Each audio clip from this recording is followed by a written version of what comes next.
नमस्कार, मैं हूँ चरण सिंह राजपूत और आप देख रहे हैं फाइट फॉर राइट। सारा का मामला तो हम लोग लगातार दिखा ही रहे हैं, लेकिन देश के हालात इस समय जो हैं और समाजवाद की एक तरह से मजाक बढ़ा जो उड़ा रहे हैं सत्तारूढ़ पार्टी के नेता। और वाराणसी में जिस तरह से गांधी जी और जेपी की जो धरोहर है ध्वस्त किया गया, और उस ध्वस्तीकरण के खिलाफ एक बड़ा अभियान चल रहा है। उसमें किसान नेता और पुराने समाजवादी डॉक्टर सुनीलम हैं, प्रख्यात समाज सेविका मेधा पाटकर हैं, और अरुण श्रीवास्तव जी और कई जो हैं उसमें प्रख्यात जो हैं समाज सेवी हैं। तो डॉक्टर सुनीलम आज हमसे जुड़े हैं। डॉक्टर सुनीलम, आपका बहुत बहुत स्वागत है इस कार्यक्रम में। जी नमस्कार, बहुत धन्यवाद।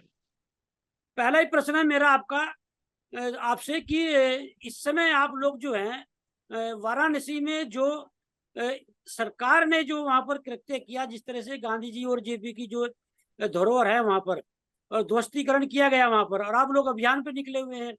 और जो विपक्ष है विशेष रूप से, चाहे वो कांग्रेस हो, समाजवादी पार्टी हो और दूसरे दल हो, वो गांधी जी की बात करते हैं, जेपी की बात करते हैं, लोहिया की बात करते हैं, समाजवाद की बात करते हैं। लेकिन देश में इतना बड़ा मुद्दा वाराणसी में, जो प्रधानमंत्री नरेंद्र मोदी का संसदीय क्षेत्र है, तो मैं विपक्ष पे उंगली उठाना चाहूंगा इस मुद्दे पर कि विपक्ष इस मामले में क्यों नहीं मुखर हो रहा है, और आप लोग जो अभियान छड़े हुए कितनी सफलता इसे मिल रही है, थोड़ा बताइए हमारे दर्शकों को। चरण सिंह जी नमस्कार और धन्यवाद कि आपने इस मुद्दे को इतना महत्व दिया। नहीं तो गोदी मीडिया जो है वो तो ऐसे सवालों को जो है वो दरकिनार करता है, वो उनकी उपेक्षा करने का काम करता है। मैं एक तो आपसे ये कहना चाहता हूँ कि भाई देखिए, अपराध जिसने किया, आप उसको तो आपने कटघरे के अंदर खड़ा किया नहीं। अब जिसके साथ अपराध घटित हुआ, मतलब जिसके नाम की रजिस्ट्री है और रजिस्ट्री बाकायदा रेलवे की जमीन पर है, और वो रजिस्ट्री के अंदर कराने वाले जो लोग हैं वो जेपी हैं, उसके अंदर विनोबा जी हैं, उसके अंदर लाल बहादुर शास्त्री जी है, उसमें जगजीवन राम जी हैं, और जो ये जो है गांधी के विचार का सर्वसेवा संघ का परिसर है, और इसका जो है जो लोकार्पण करने के लिए, उद्घाटन करने के लिए आते हैं राजेंद्र प्रसाद जी, जो कि देश के राष्ट्रपति थे। मतलब इतने बड़े बड़े लोगों का जिस इशू में इन्वॉल्वमेंट है, उसके अंदर केंद्र सरकार या नरेंद्र मोदी उसको इस तरीके से, इतने पुराने विचार केंद्र को, आपको मालूम है कि पूरे देश के अंदर जो भी किताबें छपती हैं, स्टेशनों पे बिकती हैं, वो सब यहीं छपती थी। 3 करोड़ से ज्यादा किताबें छाप चुके हैं। और यहाँ पर 1 आध करोड़ रुपए से ज्यादा की जो किताबें थी, उसको बुलडोजर से इन्होंने पूरी तरीके से बर्बाद कर दिया। और बरसात के समय गांधी जी की मूर्ति के आसपास ही पूरी किताबें फेंकने का काम किया। आप ये सोचिए कि जो इतना पुराना, जो गांधी के विचार के प्रचार प्रसार के लिए बनाया था, अब विनोबा जी ने 45 लाख हेक्टेयर जमीन जमींदारों से उनका हृदय परिवर्तन करके ले करके वो भूदान में हासिल करने का काम किया था। तो जो व्यक्ति 45 लाख एकड़ जमीन जो है वो लोगों से दिलवा सकता है, उसने अगर 13 एकड़ के ऊपर अगर कोई विचार केंद्र स्थापित किया, तो आपने उस पे भी बुलडोजर चला दिया। मतलब क्या है? मतलब ये है कि ये अपने एक, जिस तरीके से पूरे देश के अंदर किसी को भी नहीं रहने देना चाहते, पूंजीपतियों के अंदर केवल अडानी अंबानी रहेंगे। मतलब ट्रेनें भी उनकी रहेंगी, बंदरगाह भी उनके रहेंगे, एयरपोर्ट भी उनके रहेंगे, पूरा ऑयल भी उनका रहेगा, एग्रो बिजनेस भी उनका रहेगा, बेसन भी वही बेचेंगे, सब कुछ काम वही करने वाले हैं। उसी तरीके से इस देश के अंदर केवल एक ही विचार रहेगा, संघ का विचार रहेगा, भारतीय जनता पार्टी का विचार रहेगा। और जो भी लोग ऐसे हैं जो कि संविधान के विचार को प्रमोट करने का काम करते हैं, जो लोग लोकतंत्र की बात करते हैं, समाजवाद की बात करते हैं, सांप्रदायिकता के खिलाफ में धर्मनिरपेक्षता की बात करते हैं, सामाजिक अन्याय के खिलाफ में सामाजिक न्याय की बात करते हैं, उनको पूरी तरीके से ध्वस्त कर दिया जाएगा, खत्म कर दिया जाएगा, उनको सरवाइव नहीं करने दिया जाएगा। कोई ऐसा अल्टरनेटिव विचार का केंद्र इस देश के अंदर ना रह जाए जो लोगों को विकल्प देने की बात करे और लोगों को उनकी जो न्यूनतम आवश्यकता है उनकी पूर्ति के लिए किस तरीके की योजनाएं होनी चाहिए। समाज और देश को आगे बढ़ाना है, अगर आपको महंगाई और बेरोजगारी की समस्या का हल करना है तो वो कैसे हो सकता है, अगर सबको भागीदारी देनी है सामाजिक स्तर पर तो कैसे हो सकता है। ये सब सवाल ना किया जा सके वैचारिक स्तर के ऊपर, इसके लिए इसको ध्वस्त करने का काम किया। इसके खिलाफ में राजघाट से लेकर राजघाट तक, मतलब दिल्ली के राजघाट के अंदर सब इकट्ठे हुए थे। वहां पर कुमार प्रशांत जी ने, और वहां पर जो राही जी हैं, रामचंद्र राही जी, और प्रोफेसर साहब, प्रोफेसर आनंद कुमार जी, मेधा पाटकर जी, प्रोफेसर राजकुमार जैन जी, सर प्रोफेसर रमाशंकर सिंह जी, सब लोगों ने इकट्ठे होकर के वहां से इस यात्रा को रवाना किया। 11 तारीख को ये यात्रा जो है वो पहुंचेगी वाराणसी के अंदर, और वहां पर जो है एक बहुत बड़ा किसान पंचायत होगी। पिछली बार की किसान पंचायत के अंदर भी राकेश टिकैत वहां पहुंचे थे, हम भी वहां पहुंचे थे, योगेंद्र यादव जी भी वहां पहुंचे थे। एक बार फिर से वहां पर जमावड़ा होगा और हम सरकार को चुनौती देने का काम करेंगे कि हम लोग लोकतंत्र की हत्या को बर्दाश्त नहीं करेंगे, हम तानाशाही को चुनौती देने का काम करेंगे। ये है इस पूरी यात्रा का सार जो मैंने आपके सामने अभी रखा। डॉक्टर सुनीलम, ये देखने को तो मिल रहा है और ये बिल्कुल स्पष्ट हो चुका है कि सत्तारूढ़ पार्टी जो भारतीय जनता पार्टी, वो गांधी जी के विचार को, लोहिया जी के विचार को, या जो जो सांप्रदायिकरण जो इस समय देश में चल रहा है या हुआ है, उसके खिलाफ जो विचार देश में है उसे समाप्त करना चाहती है। एक तरह से गांधी जी की बात करेंगे, विदेश में भी एक दिखावा करेंगे। अभी आपने देखा G20 में भी जो दूसरे देश के दिग्गज आए थे, गांधी जी की समाधि पर पुष्पांजलि अर्पित करने गए, वो प्रधानमंत्री ने भी दिखावा किया। लेकिन गोडसे गांधी की बीच में जो इस समय विचार को लेकर देश में चल रहा है, जिस तरह से सत्तारूढ़ पार्टी गोडसे के विचार को स्थापित करना चाह रही है, वो सब कुछ स्पष्ट हो चुका है। और इसमें कहीं से दो राय नहीं कि इस समय काफी स्तर पर समाज सेवी हो, कुछ पत्रकार हो, साहित्यकार हो, जो देश समाज की चिंता करते हैं, वो एक अभियान में लगे हुए हैं। लेकिन जो राजनीतिक दल हैं इस समय, और जो है इस समय ये चुनौती दे रहे हैं सत्तारूढ़ दल को, विशेष रूप से भारतीय जनता पार्टी को, बदलाव की बात कर रहे हैं कि इस तरह के जो मुद्दे होते हैं, जैसे गांधी जी वाला ही मामला है। आपने बोला कि विचार केंद्र जो है वाराणसी में ये था, दोस्तीकरण कर दिया गया। जब विचार को ही समाप्त करने पर भारतीय जनता पार्टी लगी हुई है, और ये भी मैं तो स्पष्ट रूप से कह देना चाहता हूं कि आप बदलाव की बात करते हैं, आप भारतीय जनता पार्टी को सत्ता से बेदखल करने की बात करते हैं, लेकिन देश में अभी भी बेरोजगारी को लेकर, महंगाई को लेकर, या दूसरे जमीनी मुद्दों को लेकर विपक्ष जो है अभी एक भी रैली देश में नहीं कर पाया है। और वाराणसी में जो इस समय विचार को ध्वस्तीकरण करने का जो दुस्साहस किया है केंद्र सरकार ने और उत्तर प्रदेश की योगी सरकार ने, तो निश्चित रूप से एक चुनावी मुद्दा बन सकता है। तो ऐसे में जो विपक्षी दल हैं, उनके बारे में आप क्या कहना चाहेंगे? मैं आपकी बात से 100% सहमत हूँ चरण सिंह जी, कि इंडिया गठबंधन को इसको मूल मुद्दा बनाना चाहिए था, क्योंकि असल में जो संघर्ष है, राजनीतिक संघर्ष जो है, वो असल में वैचारिक संघर्ष है, और गांधीवादियों का और गोडसेवादियों का ये संघर्ष है। गांधीवाद की जब हम बात करते हैं तो उसमें समाजवादी भी उसके अंदर आते हैं, जन आंदोलन वाले भी उसके अंदर आते हैं, तमाम किस्म की जो रेजिस्टेंस मूवमेंट्स हैं वो भी उसके अंदर आते हैं। तो आपने एकदम ठीक कहा कि क्यों नहीं ऐसा हुआ कि भाई इस जो है पूरा सर्व सेवा संघ के तुष्टीकरण के खिलाफ में एक लाखों लोगों की क्यों नहीं रैली हुई, की जा सकती है। ऑपोजिशन के पास में ताकत है। वही तय हुआ था, रैली भोपाल में तय हुई थी। भोपाल में इसलिए तय हुई थी कि वहां पर चुनाव है। लेकिन मुझे ऐसा लगता है कि शायद वो सनातन वाला मामला था तो घबरा गए शायद कांग्रेस के लोग, उन्हें लगा कि भाई यहाँ पर अगर जो है इस तरीके का कोई विवाद खड़ा हो जाएगा सनातन को लेकर के तो हमारे को चुनावी हिसाब से नुकसान हो जाएगा। जबकि मुझको ऐसा लगता है कि नुकसान नहीं होता। मध्य प्रदेश के अंदर भी एक जो ओबीसी की लड़ाई है और जो जाति जनगणना की लड़ाई है, वो बहुत महत्वपूर्ण है। यहाँ पर ये रोजगार से भी जुड़ी हुई है, ये लोगों के भविष्य के साथ में भी जुड़ी हुई है, ये सामाजिक न्याय की तो लड़ाई है ही। तो करना चाहिए था लेकिन नहीं किया। तो बनारस के अंदर एक रैली कर सकते थे, मुझे लगता है कि ऑपोजिशन ये तय करता तो बनारस के अंदर अपनी ताकत दिखाता, और ताकत तो है ही है। मतलब ये वाली बात तो सभी लोग जानते हैं, सभी को मालूम है कि जब 2000 पिछली बार जब चुनाव जीते थे मोदी जी 2014 में, उसके बाद में 2 बाय इलेक्शन हुए थे। 2 भाई हैं, सुरेंद्र पटेल साहब और एक और, है ना, वो लोग चुनाव लड़े और दोनों लोग चुनाव जीत गए थे।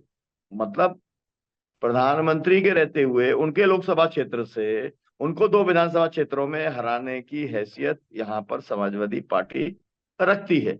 तो ऐसा होना चाहिए था। मैं आपकी बात से एकदम सहमत हूं कि इस तरीके की रैली होनी चाहिए। तो अभी जो विपक्ष के लोग हैं, वो अभी 1 महीने का वहां पर एक रैली चल रही है बनारस के अंदर भी, और ये राजघाट से राजघाट तो रैली चल रही है। इसके अंदर जहां कहीं भी है आते हैं कार्यकर्ता, तो आते हैं, समाजवादी कार्यकर्ता भी आते हैं, कुछ कांग्रेस के कार्यकर्ता भी आते हैं, जन आंदोलनों के कार्यकर्ता, किसान आंदोलन के कार्यकर्ता मूल तौर पर इस पूरी जनगणना की लड़ाई को लड़ने का काम कर रही है। और मुझको ऐसा लगता है कि अब ये चुनाव जो आ गया है, इसके अंदर ये बहुत महत्वपूर्ण मुद्दा हो गया है। अब इस मुद्दे को दरकिनार करने का काम नहीं किया जा सकता, और ऐसी स्थिति के अंदर जब दरकिनार नहीं किया जा सकता तो फिर कंसोलिडेट करने की जरूरत है, और कंसोलिडेशन के लिए बड़ी रैली होना चाहिए। और मुझे लगता है इंडिया गठबंधन तो बहुत सक्सेसफुल है, मतलब उसके पास ताकत भी है, उसके पास में 23.5 करोड़ उसके पास में वोट भी है, तो वोट की भी ताकत है उसके पास में। उसके पास में एक लोगों का जो एक तरीके का वातावरण बना हुआ है एंटी इनकम्बेंसी का, चाहे मध्य प्रदेश में वो जो है शिवराज सिंह चौहान हो, या दिल्ली के अंदर जो खुद जो है नरेंद्र मोदी जी हो, उनके खिलाफ में जो पूरा का पूरा वातावरण बना है, उसका उपयोग हो सकता था, लेकिन नहीं किया। तो ये तो मुझे लगता है कि इंडिया को इसके ऊपर बहुत गंभीरता से विचार करना चाहिए, और बड़ा एक प्रोटेस्ट, क्योंकि हम लोगों ने प्रोटेस्ट किया, लखनऊ के अंदर भी एक सम्मेलन हुआ, वाराणसी के अंदर 2 सम्मेलन हुए, दिल्ली के अंदर भी एक सम्मेलन हुआ, तो वो सब चलता रहेगा। लेकिन लाखों लोगों को लाने की कैपेसिटी जन आंदोलनों की उस तरीके से नहीं है। अपने अपने आंदोलन के इलाके के अंदर हजारों लोग आ जाते हैं, लेकिन अपने घर से निकल करके बाहर जाना होता है, उसके अंदर जो पैसा खर्चा होता है वो पैसा नहीं है। और इसलिए विपक्ष के पास तो होना चाहिए, रैलियां तो करते ही रहते हैं, एक एक रैली के अंदर तो बहुत बड़ा बड़ा खर्चा करते हैं। अभी जो है मैं रीवा गया था, वहां पर अखिलेश यादव जी आने वाले थे, तो टेंट वेंट का देखना था हिसाब किताब। तो भाई फोन जब एक टेंट वाले को बुलाया, उसने कहा जी अभी अरविंद केजरीवाल आए थे, वो 25 लाख रुपए का टेंट उन्होंने किया था। अब उसके बाद में हमने कहा कि ये तो बहुत ज्यादा है भाई, 25 लाख रुपए कहाँ से आएगा। हम तो जो है डॉक्टर सुनीलम है, 2 2 बार चुनाव जीते, 50 और 60% वोट से चुनाव जीते, लेकिन एक बार 4 लाख में लड़े थे, दूसरी बार 5 लाख में लड़े थे। तो हमारे को तो बेहोशी आ गई ये सुन करके कि भाई 25 लाख का टेंट लगेगा, तो हमने दूसरे टेंट वाले को बुलाया। उसने कहा जी कि आपने जो मुझे बुलाया है, मैंने मोदी जी का टेंट लगाया था, 75 लाख का टेंट लगा था। अब मैं वहां से फिर उठ के आ गया, मैंने कहा यार ये सब अपने काम की चीज नहीं है। हालांकि बाद में फिर अखिलेश जी वहां पे गए थे, लक्ष्मण तिवारी जी जो है वो 3 बार के वहां के विधायक हैं, वो समाजवादी पार्टी में शामिल हुए हैं, तो बहुत भव्य कार्यक्रम, बहुत शानदार जोरदार कार्यक्रम हुआ। लेकिन मैंने उसकी इकोनॉमिक्स देखने समझने और जानने की कोशिश मैंने नहीं की। मेरा कहने का मतलब है कि ताकत तो है, वो ताकत लगाई जा सकती है, वो कार्यक्रम उस तरीके का किया जा सकता है। डॉक्टर सुनीलम, मैंने तो अध्ययन ही किया है, हालांकि मैं कुछ जन आंदोलन से जुड़ा रहा हूं, लेकिन आपने जो संघर्ष बहुत करीब से देखा है, और विशेष रूप से इस देश में जब भी बदलाव हुए हैं तो लोगों को जेल भी जाना पड़ा है, डंडे भी खाने पड़े हैं, बड़ी कुर्बानियां देनी पड़ी है, और बड़ा बदलाव तभी हुआ है। लेकिन आज की तारीख में यदि आप देखेंगे तो ये नेता जेल जाने से भी डर रहे हैं, डंडे खाने से भी डर रहे हैं। और यदि आप संघर्ष की बात करें, मैं तो उत्तर प्रदेश में रहता हूँ और काफी समय तक समाजवादी पार्टी में सक्रिय भूमिका निभाई है। लेकिन जिस समय नेताजी के समय संगठन था, हम लोग रोज सड़कों पर उतरते थे विपक्ष में, और मुख्य पार्टी समाजवादी पार्टी, कोई बड़ा आंदोलन उत्तर प्रदेश में समाजवादी पार्टी ने योगी सरकार के खिलाफ नहीं किया है उसमें से। और वो सारे प्रदेशों की स्थिति है आज की तारीख में। मुझे इस कार्यक्रम से कहते हुए कोई हिचकिचाहट नहीं हो रही है। यदि कांग्रेस को आप छोड़ दें तो देश में सारी विपक्षी पार्टी में कोई संघर्ष करने को तैयार नहीं है ऐसे में। तो ये आपका एक अच्छा अनुभव रहा है आंदोलनों का, संघर्ष का। तो आप थोड़ा हमारे दर्शकों को ये बताइए कि इस समय देश में बदलाव होगा कैसे, मतलब कैसे आंदोलन हो, कैसे राजनीतिक दलों को जो है इसमें विपक्ष के नसीहत दी जाए, एक बड़ा आंदोलन देश में खड़ा हो और बदलाव हो, क्योंकि लोग चाहते हैं जिस तरह से प्रधानमंत्री नरेंद्र मोदी ने इस समय देश में माहौल बना दिया है, इसमें कहीं से दो राय नहीं कि आने वाली पीढ़ी के लिए बहुत दिक्कतें खड़े होने वाली हैं। बदलाव चाहता है देश, इसमें कहीं दो राय नहीं, लेकिन एक माहौल जो है, एक नेतृत्व जो है इस समय देश में जो मिलना चाहिए था विपक्ष में, ये वो जनता ढूंढ नहीं पा रही है। तो कैसे बदलाव हो, कैसे इस सरकार को जो है बेदखल किया जाए, थोड़ा बताइए हमारे दर्शकों को अपने अनुभव के आधार पर। देखिए, इस समय तो होना ये चाहिए था जी। कि एक अनिश्चितकालीन आंदोलन की शुरुआत होनी चाहिए थी। एक जो जनता का एजेंडा है, जिसका मुख्य एजेंडा इसके अंदर महंगाई का, बेरोजगारी का, जाति जनगणना का, संघवाद का, ये जो तमाम सारे ऐसे मुद्दे हैं, या फिर जो पूरा निजीकरण करके जो पूरा श्रम कानूनों को पूरी तरीके से समाप्त किया जा रहा है, 4 लेबर कोड, ये पूरे मुद्दे थे। एमएसपी का मुद्दा था, कर्जा मुक्ति का मुद्दा था, किसानों को जो है वो पेंशन देने का मुद्दा था, विस्थापन की रोक लगाने का मुद्दा था। ये सब मुद्दे हैं जिसके ऊपर मुझे लगता है कि जो इंडिया गठबंधन के लोग हैं, अपोजिशन के लोग हैं, उन लोगों को अनिश्चितकालीन आंदोलन का जो है वो शुरुआत करनी चाहिए। दिक्कत असल में क्या है? दिक्कत असल में ये है कि चुनाव ही होते रहते हैं, एक चुनाव खत्म हो जाता है, दूसरा चुनाव शुरू हो जाता है। तो पॉलिटिकल पार्टी जो है वो केवल चुनाव लड़ने की मशीन बन करके जो है बना दी गई है। ये एक बहुत ही ज्यादा अहम सवाल है। लेकिन जो लोग हैं अलग अलग जगह पर, कहीं पर भी अन्याय अत्याचार होता है उसके खिलाफ में लड़ने का काम करते हैं। कार्यक्रम तो लगातार चलते रहते हैं। समाजवादी पार्टी अगर अभी है, तो आज आप सोचिए कि काशी राम जी को लेकर के आज पूरे के पूरे समाजवादी पार्टी ने हर जनपद के अंदर कार्यक्रम आज किया, पूरे देश के अंदर कार्यक्रम किया। कल मुलायम सिंह यादव जी का पुण्यतिथि है, उसको लेके कार्यक्रम हो रहा है। 11 तारीख को जेपी को लेकर के, 12 तारीख को डॉक्टर लोहिया को लेकर के। तो कार्यक्रम तो लगातार चलते रहते हैं। लेकिन आपकी बात से मैं सहमत हूँ कि सड़क पर आने की जरूरत है, सतत संघर्ष करने की जरूरत है, क्योंकि लोगों के अंदर बहुत ज्यादा असंतोष है, वो आक्रोश के स्तर तक पहुंच चुका है। लेकिन लोग ये चाहते हैं कि उन्हें जो है अपनी बात रखने का मौका मिले, और वो प्लेटफॉर्म जो है जन आंदोलन तो अपनी तरफ से वो उपलब्ध कराने का काम कर ही रहे हैं। मुझे लगता है कि ये काम इंडिया गठबंधन को भी करना चाहिए। और मैं आपको ये कहना चाह रहा हूँ कि देखिए, इंडिया गठबंधन को कितना बढ़िया एक तरीके का साथ मिलता है। अभी बॉम्बे के अंदर जब कार्यक्रम था, तो एक जो है लोगों ने वहां पर कार्यक्रम किया। हम भारत के लोग जो है वो इंडिया के लिए वहां पर कार्यक्रम हुआ। लेकिन सब लोगों ने कहा कि भाई हमारे ये मुद्दे हैं, हम चाहते हैं कि इन मुद्दों को आप अपने मैनिफेस्टो में शामिल करो, इन मुद्दों को लेकर के आप संघर्ष करो। तो एक तरीके से देश का जो जन आंदोलन के लोग हैं वो इंडिया के समर्थन में खड़े हुए हैं। लेकिन उन मुद्दों को तो आपको लेना पड़ेगा ना, उनको तो घोषणा पत्र में शामिल करना पड़ेगा, उसको लेकर के तो आपको सड़क के ऊपर आपको आना पड़ेगा। एक और बात है, और वो दिक्कत ये है कि इस समय देश में आप कोई भी आंदोलन की अपील कर लो, वो सब सिंबॉलिक होके रह जाता है ना। वो सब हो जाता है, तस्वीर एक लग जाती है और उसमें माला डल जाती है, और एक सिंबॉलिक का प्रोटेस्ट हो जाता है। सरकार भी उसके अंदर ज्यादा छेड़खानी नहीं करती है, सिंबॉलिक उसके अंदर, है ना। वो भी कहते हैं कि भाई आज का दिन टला, बात खत्म हो गई। तो अब मेरा मतलब ये है कि सरकार भी उस तरीके के जन आंदोलनों से बहुत डरती है। लेकिन लोग लड़ रहे हैं। मैं आपको बताऊं, मध्य प्रदेश का मैं आपको बताता हूँ। मध्य प्रदेश में अभी तो 4-5 राज्यों में चुनाव भी डिक्लेयर हो गए हैं। लेकिन मैं अगर आपको कहूं, तो यहाँ पर अकेले सीधी के अंदर जो है एक मझौली ब्लॉक है, वहां पर हमारे साथी हैं एक उमेश तिवारी, वो रोको टोको ठोको आंदोलन चलाते हैं, चल रहा है वहां पे 20-25 दिन से चल रहा है। अडानी के को जो है खदाने देने का काम कर दिया गया है उसी सीधी के अंदर। तो वहां पर भी आंदोलन जो है वो चल रहा है। 25-30 दिनों से आदिवासियों ने अडानी का एक भी ट्रक नहीं घुसने दिया। अब ये सब बातें रिपोर्ट नहीं होती हैं। अब ये गोदी मीडिया का क्या इलाज है? आपके जैसे जो पत्रकार हैं, आपके जैसे जो चैनल हैं, वो दिखा देते हैं, लेकिन मामला रीच का है। अभी गोदी मीडिया ने जो है इतनी लंबी चौड़ी अपनी पूरी रीच बना करके रखी है। सब पैसे का खेल है। तो इसलिए मेरा कहना ये है कि मैं आपकी बात से सहमत हूँ कि इंडिया को अपने जनता के जो मुद्दे हैं, उन मुद्दों को लेकर अनिश्चितकालीन जो है उसको आंदोलन छेड़ने का काम करना चाहिए। और आप ये तो देख ही रहे हैं कि भाई पार्लियामेंट में अगर मणिपुर को लेकर के पूरे विपक्ष ने पूरी कोशिश कर ली, और वहां पर जब महिलाओं को भी नग्न घुमा दिया गया, सब कुछ हो गया, संजय सिंह ने उठाया तो उसको बाहर कर दिया, और अब उसको जो है जेल के अंदर डालने का काम कर दिया, है ना। तो ये पार्लियामेंट के अंदर वो राहुल गांधी को छुड़ा रहे थे, तो उनको जो है उनकी सदस्यता समाप्त करने का काम कर दिया था।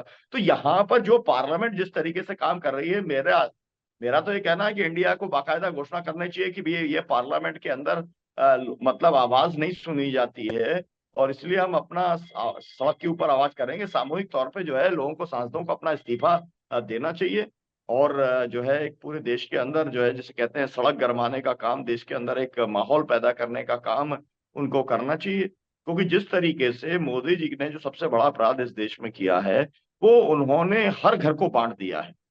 आप अपने घर के व्हाट्सएप ग्रुप में देख लीजिए, आप पड़ोसी के, आप अपने मित्रों के, आप अपने स्कूल कॉलेज के व्हाट्सएप ग्रुप में एक आप पोस्ट डाल के देखिए, फिर आपको पता चलेगा कि कितना जहर जो है वो मोदी जी की कड़छी से पूरे देश के अंदर फैल चुका है। अभी खत्म कैसे होगा, ये नफरत जाएगी कैसे? ये केवल मतलब ये है कि हमारी कोई दुकान है, मतलब कोई इससे कहने से नहीं जाएगा, मोहब्बत की दुकान कहने से नहीं जाएगा, लड़ना पड़ेगा। लोग साथ देंगे। लोगों ने कर्नाटक में साथ दिया या नहीं दिया?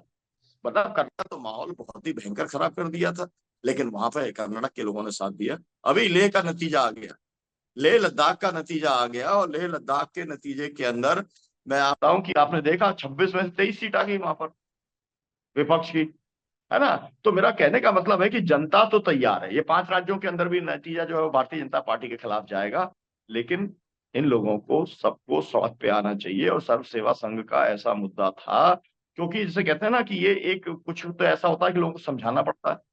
अरे भाई, इनके पास में रजिस्ट्री है, इन्होंने जो पैसा जमा किया है उसकी रसीदें हैं, इतने बड़े बड़े लोग जिनके मैंने अभी नाम बताया वो सब इन्वॉल्व हैं, है ना। तो फिर आप ये सोचना चाहिए। तो ये तो मतलब ये है कि कल तो ये आपके पार्टियों पे कब्जा कर लेंगे ऑफिस में, या आपकी पूरी प्रॉपर्टी के ऊपर पूरा कब्जा कर लेंगे, और कर ही रहे हैं ना। आपने देखा ना शिवसेना का क्या हुआ। शिवसेना जैसी बड़ी पार्टी जिसके पास में कि हर कार्य सब कुछ था, वो इन्होंने बाकायदा सरकार खत्म करवा दी, पार्टी पे कब्जा करवा दिया। शरद पवार की पार्टी के साथ भी इन्होंने ऐसा किया। तो कल क्या ये कांग्रेस पार्टी के साथ नहीं हो सकता क्या? पूरे देश की उसकी प्रॉपर्टियों के ऊपर जो है उन्हीं में से कुछ लोग निकाल देंगे, उनके नाम का पार्टी रजिस्टर हो जाएगी, उन्हीं को कब्जा दिलवाने का काम कर देंगे।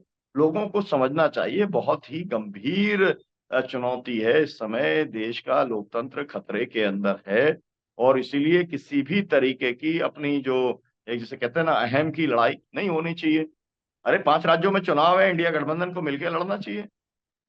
लेकिन अब अनाउंस हो गया, चुनाव अनाउंस हो गया, तो मैं पूछना चाहता हूँ भाई, आपका तो यूपी में बहुत चैनल देखते हैं, जो है कमलनाथ जी ने बात की क्या अखिलेश यादव जी से? उन्होंने बातचीत, राहुल गांधी ने बात की क्या अखिलेश यादव जी से? भाई आप सोचिए, भाई उनका भी जो भी है ना, मैं तो खुद ही था, 8 विधायकों का जो है विधायक दल का मैं नेता था, तो 8 तो सीटें थी ना। तो आपको अगर आप एडजस्टमेंट करना चाहते हो, तो बात कहां से शुरू होगी? आपको कहोगे कि हाँ भाई हम 8 देना चाहते हैं, यहां से बात शुरू होगी। फिर कौन सी होंगी, कहाँ पे होंगी, कहाँ से आप जीत सकते हैं, कहाँ पे क्या हो सकता है, लेकिन आप बात ही आप करने को आप तैयार नहीं हो तो कैसे काम चलेगा, आप बताओ। और वहां पर बट भारतीय जनता पार्टी ने पूरा खेल जमा दिया। भारतीय जनता पार्टी ने बीएसपी को, और वहां पे गोंडवाना जो है, जो पिछली बार समाजवादी पार्टी के साथ में गठबंधन था, उनने बीएसपी का गोंडवाना का गठबंधन करा दिया। अब वो आप सोचिए, वो अगर 25-50 जगहों पर बढ़िया ढंग से लड़ लिए और 25-50 हजार वोट अगर उन्होंने ले आया, तो आपकी 25 सीट खत्म कर दी। और समाजवादी पार्टी जो है वो भी लड़ेगी सीटें, है ना। अगर मान लो 50 सीटें लड़ ली, आम आदमी पार्टी 50 सीटें लड़ ली, उसके अंदर ताकतवर सीटें 10 और 10-10 हो गई, तो 50-60 सीटों का अगर अंतर आ जाएगा, तो कांग्रेस किधर चली जाएगी? ये कांग्रेस को सोचना चाहिए। लेकिन कांग्रेस हर समय ओवर कॉन्फिडेंस के अंदर रहती है ना, और संभाल पाते नहीं अपने आप को। अरे भाई, आपको एक एक आपको सोचना चाहिए, पिछली बार दोनों का 40-40% वोट था, नेक टू नेक फाइट है, कोई एक तरफा लड़ाई नहीं है। तो जब नेक टू नेक फाइट है, तो आपको हर वो व्यक्ति जो आपके साथ खड़ा है, अखिलेश यादव अभी गए थे वहां पर, अखिलेश यादव जी ने कहा कि भाई मैं इंडिया गठबंधन के साथ हूं। तो अब साथ हूं का मतलब क्या है? अरे भाई, बात करोगे, सीटें दोगे, तभी तो बात है। और नहीं तो फिर आप कहोगे कि भाई यूपी में मिलनी चाहिए सीटें। तो भाई यूपी के अंदर आप सीटें आप चाहते हो, आपके पास में कितनी लोकसभा है यूपी के अंदर, आपके पास कितनी विधानसभा है यूपी के अंदर, आपका कितना परसेंटेज वोट है यूपी के अंदर। तो आप अगर ये चाहते हो कि समाजवादी पार्टी रिस्पॉन्ड करे तो आपको भी रिस्पॉन्ड करना पड़ेगा। मतलब ये तो एकदम स्पष्ट है। तो भाव तो है, अखिलेश यादव बार बार कह रहे हैं, लेकिन रिस्पॉन्ड तो किसी को करना पड़ेगा ना। कोई कटोरा लेके तो, क्या लगता है कि कोई पार्टी तो, जाएगी किसी के यहाँ पर? वो तो जमाने सोमवार चले गए, राजे महाराजे कभी होते थे और लोग लाइन लगाते थे, है ना। अभी तो वो बेचारा राजा रजवाड़ा वो था हमारे यहाँ से, वो ज्योतिरादित्य गया, वो चौथी लाइन में खड़ा रहता है ना। अभी मध्य प्रदेश के अंदर जितने मुख्यमंत्री बनने वालों की दौड़ चल रही है, उसमें उसका बेचारे का नाम भी नहीं आ रहा है ना। तो ये जमाने सब चले गए, राजशाही के जमाने चले गए। तो अब आपको लोकतंत्र में जो है संवाद सबसे ज्यादा महत्वपूर्ण होता है। आपको बातचीत करना चाहिए, रास्ता आपको निकालना चाहिए, क्योंकि सरकार आपको बनानी है, हम भाजपा को रोकना चाहते हैं, है ना। तो मतलब कुछ ना डॉक्टर कुछ सुनीलम, तो बातचीत हाँ, होगी। जी, जी। जी, देखिए, मैं इस बात को कतई मानने को तैयार नहीं हूँ कि सरकार जो है आंदोलनों के सामने झुकती नहीं है। निश्चित रूप से आंदोलनों को तवज्जो नहीं दे रही थी, लेकिन देश में जो किसान आंदोलन हुआ, मोदी सरकार को झुकना पड़ा। और सबने देखा कि मोदी, खुद प्रधानमंत्री नरेंद्र मोदी ने माफी मांगी और नए कृषि कानून वापस लिए। हालांकि जो वादे किए थे वो उस पर जो है सरकार खरा नहीं उतर पाई, एक तरह से विश्वासघात किया सरकार के साथ, किसानों के साथ में, वो सबने देखा। लेकिन ये जो किसान आंदोलन देश में हुआ, उससे न केवल जो है सरकार बैकफुट पाई, बल्कि एक भाईचारा भी देखने को मिला। और मेरी खुद राकेश टिकैत से बात हुई थी उस समय, तो उन्होंने, जब मैंने उनसे लास्ट में पूछा कि इस किसान आंदोलन की सबसे बड़ी उपलब्धि क्या है, उन्होंने यही बोला कि सबसे बड़ी उपलब्धि ये है कि भाईचारा इससे सबसे बड़ा पैदा हुआ है। तो मैं कतई मानने को तैयार नहीं हूं कि आंदोलन के सामने सरकार झुक नहीं रही है। आंदोलन कर नहीं पा रहा है विपक्ष, क्योंकि आप देखिए, जब 77 के दशक में जब तत्कालीन प्रधानमंत्री इंदिरा गांधी ने इमरजेंसी लगाई, तो 1.5 साल तक लोग जेल में बंद रहे थे। और आज की तारीख में आप भारतीय जनता पार्टी को उस समय की कांग्रेस से कम मत आंकी है। तो ऐसे में यदि बड़ा आंदोलन नहीं होता है और इस तरह से एक जज्बा नेताओं में पैदा नहीं होता है, आप देख लीजिए ईडी के छापे पड़ रहे हैं, सीबीआई के छापे पड़ रहे हैं, एक आरोप लगा के नेताओं को यदि जेल भेजा जा रहा है, और यही नेता यदि आंदोलन करके जेल में जाते तो एक बड़ा संदेश जाता। तो आखिर विपक्ष को हो क्या गया कि एक बड़े स्तर पर जो है सारे एकजुट होकर इस सरकार के खिलाफ करो मरो की जो है एक लड़ाई क्यों नहीं शुरू करते हैं। तो कहीं ना कहीं मुझे भी ये लगता है, मैं आपसे बताऊं इस कार्यक्रम के माध्यम से, तो आज के विपक्ष के दल जो है अधिकतर, वो कहीं ना कहीं जो उसके बड़े नेता हैं, वो अपनी गर्दन बचाने की जो है भूमिका में है। आपको क्या लगता है?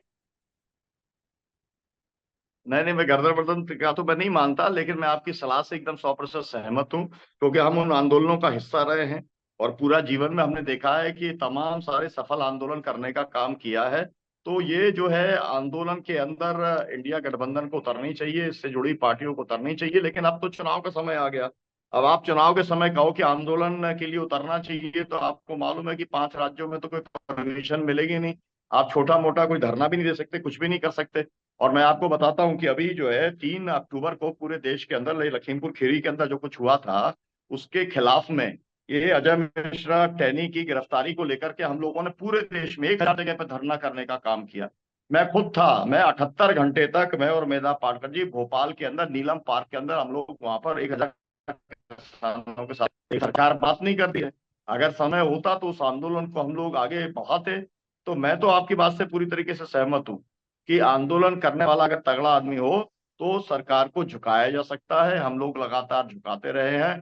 लेकिन आप भी सलाह देने की स्थिति में और हम भी केवल सलाह देने की स्थिति में, मानना ना मानना तो इंडिया का गठबंधन है। वो अपनी रणनीति खुद बनाने का काम करेगा। अब एक के बाद एक, अब आप सोचिए कि शिवसेना के लोग भी जेल के अंदर है ना। तमाम सारे लोग जो है उसके भी इसके अपना शरद पवार जी के लोग जेल में हैं, आम आदमी पार्टी के लोग का जेल के अंदर है। तो जो भी कुछ करता है तो उसको जेल में पहुंचा देते हैं। तो मैं आपकी बात से एकदम हूँ कि भाई सबको सामूहिक जेल भरों का चलाना चाहिए। और बाकायदा जो है, इसीलिए मैंने आपसे कहा था, ये जो है बाकायदा इनको ये करना चाहिए कि ये जो है अपना इस्तीफा, सामूहिक इस्तीफा पूरा इंडिया गठबंधन दे और उसके बाद में ये सड़क के ऊपर जाएं और ये जेल भरो का कॉल दें। और बाकायदा निगोशिएट करें, है ना। ये जो सब लोग जो अंदर गए हैं, आप ऐसे एक एक करके वो आदमी को आपके मारते जाएंगे, उनको जेल पहुंचाते जाएंगे और आप कुछ नहीं करेंगे। तो ये सवाल मेरा तो अरविंद केजरीवाल से भी है कि भाई मनीष सिसोदिया को और आपके सत्येंद्र जैन को अगर जेल के अंदर इतने समय से रखा हुआ है, गलत तरीके से रखा हुआ है, तो आप क्या कर रहे हो, है ना। हम लोगों क्या तो जन आंदोलनों के लोगों का रखा जाता है, तो हमारी जितनी ताकत होती है हम लोग अपना आंदोलन करने का काम करते हैं। क्यों नहीं करते भाई ये लोग? शिवसेना क्यों नहीं करती आंदोलन अपने लोगों के लिए? क्यों नहीं करते जो है शरद पवार आंदोलन, है ना। तो बिल्कुल मैं आपकी बात से सहमत हूँ कि मुझे लगता है कि बदलाव के लिए आंदोलन ही एकमात्र रास्ता है। लेकिन फिलहाल चुनाव है, तो चुनाव में गठबंधन ही एकमात्र रास्ता है। ये वाली बात कांग्रेस पार्टी को रियलाइज होनी चाहिए और आंदोलन जो है के साथ साथ उनको अपना समन्वय बैठा करके आपस में संवाद करके एक साथ होकर के चुनाव लड़ना चाहिए। जी चल सिंह जी, मेरे को थोड़ा है, मेरी ट्रेन है ना। हाँ, इसे समाप्त कर रहे हैं। लास्ट में प्रश्न है, आप किसान संगठनों से जुड़े हुए हैं और किसान संगठन भी इसमें बड़ा आंदोलन करने का जो एक बात कर रहे हैं, अभी पंजाब में आपने देखा एक बड़े आंदोलन की भूमिका बन रही है। तो थोड़ा किसान आंदोलन आगे जो रणनीति है किसान आंदोलन की, और जो आपका ये इस समय यात्रा चल रही है गांधी जी और जेपी की धरोहर बचाने की, थोड़ा आगे की रणनीति क्या, थोड़ा लास्ट में बता दीजिए दर्शक। बस मैं इतना कहना चाहता हूं कि ये जो जेपी गांधी, विनोबा जी और डॉक्टर लोहिया विरासत, इनकी बचाने के लिए जो ये चल रहा है कि संविधान के वास्ते गांधी जी के रास्ते, ये पूरी यात्रा जो है जो 11 तारीख को पूरी होगी और वहां पे बड़ी एक किसान पंचायत होने वाली है। हम इस मुद्दे को लेकर के जन आंदोलनों के लोग जिले जिले में ले जाने का काम करेंगे। हमारी कोशिश होगी कि ये चुनाव का मुद्दा भी बने।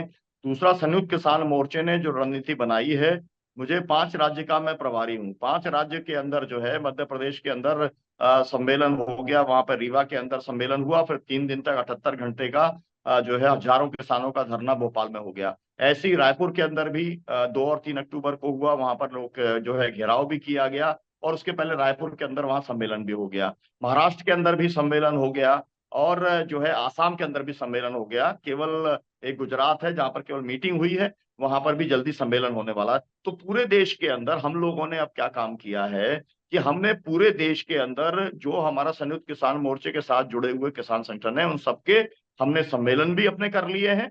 और अब हम 26, 27, 28 नवंबर को पूरे देश के अंदर बड़ा एक तरीके का किसानों का शक्ति प्रदर्शन करने के लिए हम जा रहे हैं। आपने जिस तरीके से संविधान दिवस के ऊपर 2 बार आपने देखा था, जब हमारा AIKCC था तब हम लोगों ने लाखों किसानों की रैली करने का काम किया था, और इस बार तो हम लोग 2 दिन की रैली करने गए और 380 दिन हो गए, हमारे 725 किसान शहीद हो गए। तो इस बार फिर जो है हम सभी राजधानियों के अंदर, हम ये केवल दिल्ली सेंट्रिक आंदोलन नहीं करना चाहते, हम पूरे देशव्यापी आंदोलन करना चाहते हैं। और अभी तो बीच में ये जो न्यूज क्लिक के जो पत्रकार वगैरह जो हैं, इनको जिस तरीके से गिरफ्तार किया गया, उसमें उन्होंने किसान आंदोलन के साथ भी जोड़ दिया है कि ये वो लोग हैं जो रिपोर्टिंग करने का काम कर रहे थे। मतलब कि गोदी मीडिया ने तो बदनाम करने का काम किया और जिन लोगों ने विजुअल दिखाने का काम किया, पता नहीं आपके पास अभी कुछ पहुंची है ईडी फीडी या कुछ नहीं पहुंचा, है ना। तो लेकिन जो है वो ऐसे सब लोगों के पास पहुंच रहे हैं जो कि जो है किसान आंदोलन का समर्थन करने का काम कर रहे हैं। लेकिन किसान आंदोलन के अंदर बहुत ताकत है और इस ताकत का एहसास जो है मोदी सरकार को भी है, केंद्र सरकार को भी है और अमित शाह को भी है। इसलिए हम ये उम्मीद करते हैं कि हमारे आंदोलन का असर पड़ेगा।